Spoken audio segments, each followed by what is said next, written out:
सब कर दीजिए। उन्हीं के आशीर्वाद से बिहार को और आगे ले जाने का काम करेंगे। एक बार फिर नक्षत्र न्यूज की खबर पर मोहर लगी है।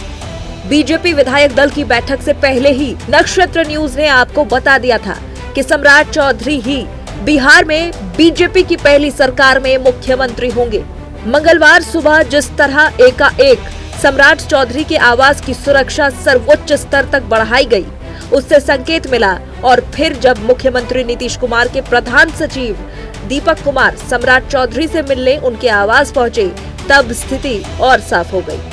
थोड़ी देर बाद सम्राट चौधरी नीतीश कुमार के आवास जाकर उनसे मिले और फिर दोनों यानी नीतीश कुमार और सम्राट चौधरी एक साथ अंबेडकर को श्रद्धांजलि देने पहुंचे।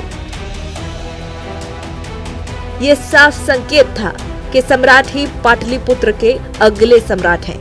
मुख्यमंत्री नीतीश कुमार के इस्तीफा देने के बाद बीजेपी विधायक दल की बैठक में सम्राट चौधरी को बीजेपी विधायक दल का नेता चुना गया। एनडीए विधायक दल की बैठक में नीतीश कुमार ने सम्राट चौधरी के नाम का प्रस्ताव किया। एनडीए विधायक दल का नेता चुने जाने पर नीतीश कुमार ने माला पहनाकर सम्राट चौधरी का स्वागत किया। सम्राट ने नीतीश कुमार के पैर छूकर उनका आशीर्वाद लिया। आदरणीय राष्ट्रीय अध्यक्ष नितिन नवीन जी को, आदरणीय केंद्रीय पर्यवेक्षक आदरणीय शिवराज सिंह चौहान जी को और आदरणीय हमारे संगठन के लगातार मजबूती के लिए चिंता करने वाले आदरणीय बीएल संतोष जी को, विनोद तावड़े जी को, संजय सराफी जी को और हमारे सपरिवारी दीपक प्रकाश जी और यहाँ पर बैठे तमाम हमारे जो नेतृत्व करता है और गांव-गांव बूथ तक जो कार्य करता है, सबको मैं फिर से प्रणाम करते हुए उन्हीं के आशीर्वाद से बिहार को और आगे ले जाने का काम करेंगे। बीजेपी में सम्राट चौधरी की राजनीति सिर्फ 9 साल पुरानी है, लेकिन इन 9 सालों में जिस तरह उन्होंने अपने फर्ज को अंजाम दिया, उससे वो प्रधानमंत्री नरेंद्र मोदी और गृह मंत्री अमित शाह की पहली पसंद और सबसे भरोसेमंद बन गए। जिस लवकुश राजनीति से नीतीश कुमार ने बिहार में 21 साल शासन किया, उस लवकुश राजनीति के बीजेपी में वो सबसे बड़ा चेहरा है। पिछले साल एनडीए की बड़ी जीत का उन्हें सूत्रधार माना गया। खास तौर पर जिस तरह पार्टी के कुशवाहा विधायकों की संख्या 16 से बढ़कर 26 हो गई, उसे उनके चुनावी रणनीतिक कौशल का सबूत माना गया। असेंबली चुनाव का नतीजा आने के फौरन बाद नवंबर में सरकार का गठन होते ही 21 नवंबर को उन्हें गृह मंत्री बनाया गया। सब लोगों की शुभकामना उनके साथ है।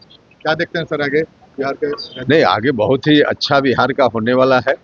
माननीय नीतीश कुमार जी के नेतृत्व में बिहार ने 20 सालों तक बिहार का विकास उस सरकार ने किया है और तेज गति से सम्राट चौधरी जी उसको आगे ले जाएंगे कि नीतीश कुमार जी के काम को आगे ले जाएंगे प्रधानमंत्री जी के आशीर्वाद से। इसके लिए मैं सर्वप्रथम इस राज्य के पूर्व मुख्यमंत्री नीतीश कुमार जी को धन्यवाद दूंगा, जिन्होंने दिल्ली जाने का मन बनाया और दिल्ली जाने के मन बनाने के कारण ही ये परिस्थिति उत्पन्न हुआ और उन्होंने सम्राट जी को आशीर्वाद दिया और बीजेपी विधायक दल ने भी सम्राट जी को चुना है। सम्राट जी अगला मुख्यमंत्री होंगे और जैसे कल तक नीतीश कुमार जी एनडीए के मुख्यमंत्री थे, तो सम्राट जी भी एनडीए के मुख्यमंत्री होंगे और जो काम माननीय मुख्यमंत्री नीतीश जी ने किया उस काम को और आगे बढ़ाएंगे।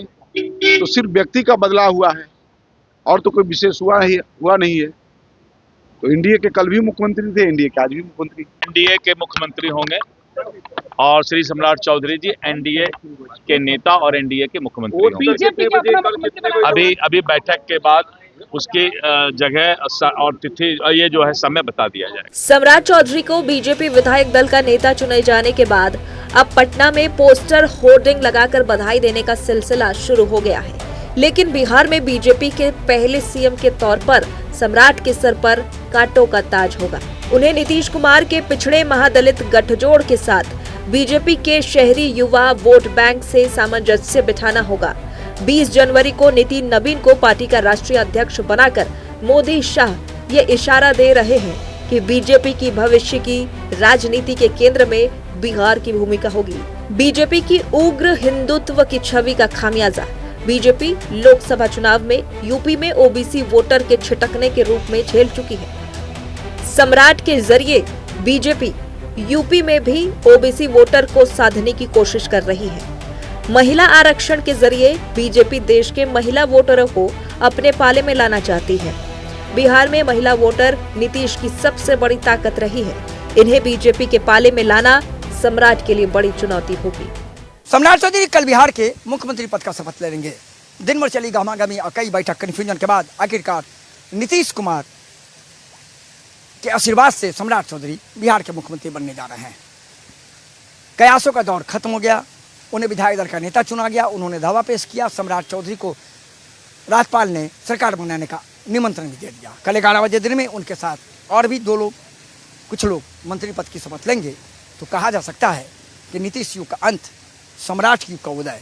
लेकिन बड़ा सवाल, सरकार नीतीश कुमार के मार्गदर्शन और नीतीश कुमार के मॉडल, सुशासन और साथ निश्चय पर ही चलेगी। अपने से वीडियो जर्नलिस्ट मुकेश के साथ मरगुबा आलम, नक्षत्र न्यूज़, पटना।